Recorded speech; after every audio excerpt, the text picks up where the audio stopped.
What is up, you guys? I know it's been a while. Well, okay, it's been like 2 weeks since my last video. Today, I'm back to my old format. I know you guys have missed the presentations and all the facts and knowledge spewing out from behind me. I got a new green screen. We're testing it out for the first time. So, I'm going to have better lighting, but for now, this seems to work okay. I'm wearing a green wristband. As you can see, it's not good to wear in the middle of a green screen. Lesson learned. Let's try that again. Okay, so today's topic is going to be the long-awaited video. I've been talking about doing this for like 6 months. I finally got around to getting it done. It's going to be a nice, quick overview of antidepressants. It's not going to be anything earth-shattering or super scientific. This is just bare basics. 5 things to know about antidepressants. So let's get started. Very first thing is going to be just the types. There's a lot of different types of antidepressants, although the ones that we usually think of when we say antidepressants are going to be the SSRIs and the SNRIs. But basically there's ones that came before it and there's ones that came after those. So we have the MAOIs, which are the monoamine oxidase inhibitors, and they are the very first types of antidepressants that came out in the early 50s. Then we had the tricyclics, the TCAs. Then we had, in 1989, the breakthrough drug Prozac came out, which is also fluoxetine. That is a selective serotonin reuptake inhibitor. Again, that was a breakthrough in psychiatry because we had medication that had less side effects compared to the top two, and they had remarkable response in a much less period of time. After that, a little bit later, we had the SNRIs, the selective norepinephrine reuptake inhibitors that work on different receptors of the brain. Instead of serotonin, it's work on norepinephrine. And then there's a few that don't fit into any of those categories that are called the atypicals, which are usually Wellbutrin, and I forget the name of the other one. Wellbutrin's the big one. So, common pictures of a few of these. I've been on 3 out of 4 of these. Actually, no, I've been on 2 out of 4 of them. So, Wellbutrin, again, it's an atypical. Paxil is an SSRI. Fluvoxetine is the same thing as Prozac. So, that's an SSRI. And Lexapro is an SSRI as well. So, those are the basics on just the types of the drugs. Moving on to what does it treat?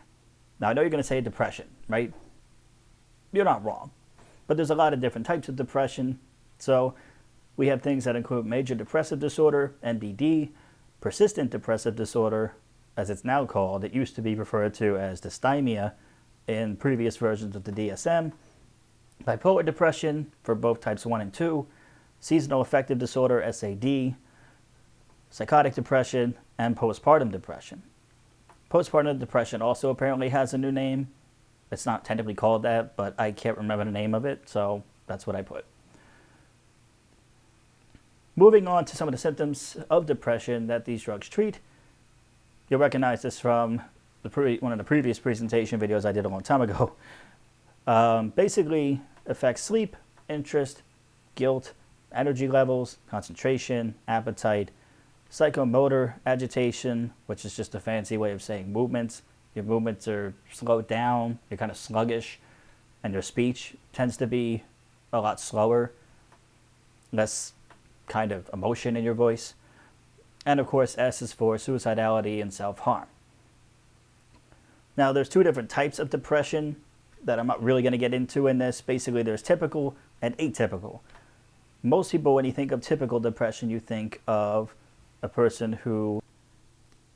So again, upon further research, it's more of a subtype of major depressive or the persistent depressive disorder. It's a subtype. It's not necessarily an entirely different type, but it is a different specifier.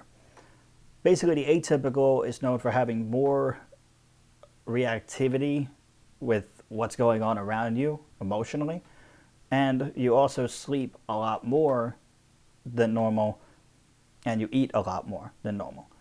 Whereas when we think of the typical version of depression, what most people think of when you say the word depression, it's the opposite of that.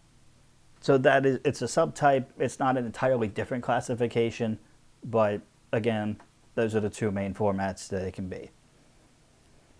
Moving on to how antidepressants work. Now, you'll probably recognize this slide from the previous presentation, either on the antipsychotics or the bipolar. It was one of them. I can't remember what video this is from. But it's the same information. Basically, I'm not going to bore you with science stuff because I don't understand it any more than you do.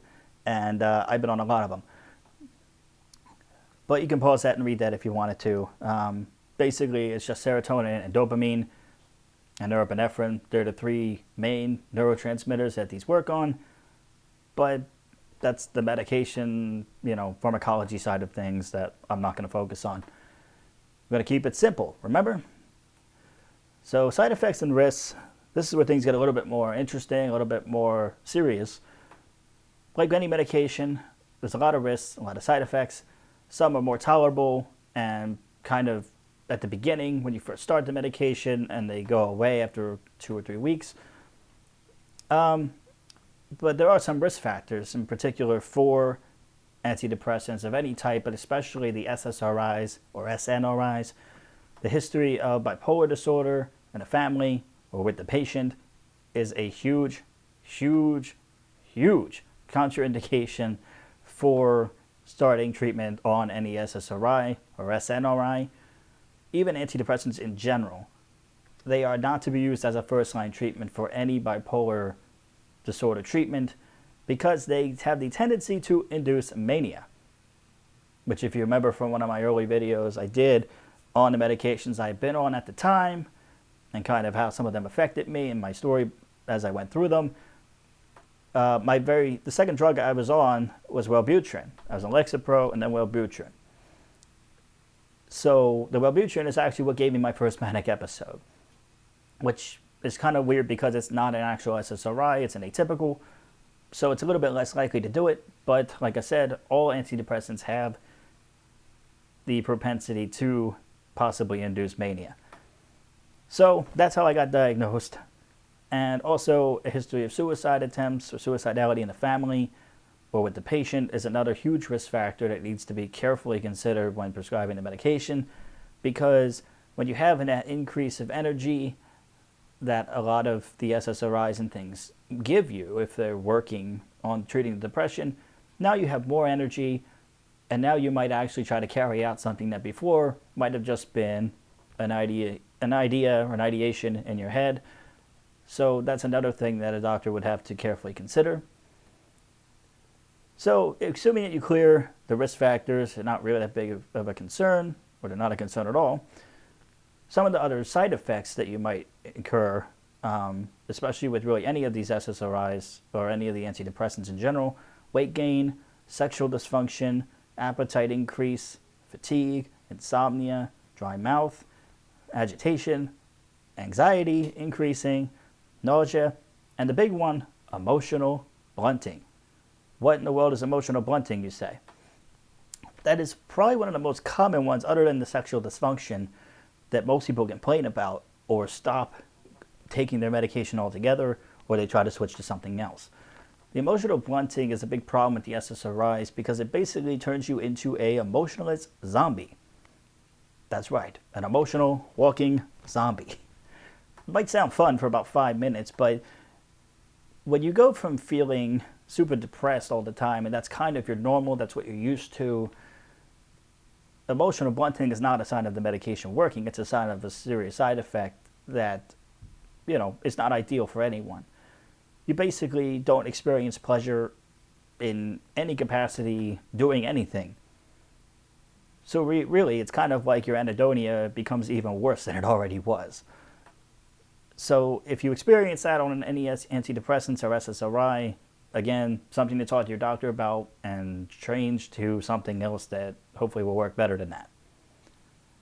So keep that in mind. So there you have it. 5 quick facts, not facts, but things to keep in mind about antidepressants.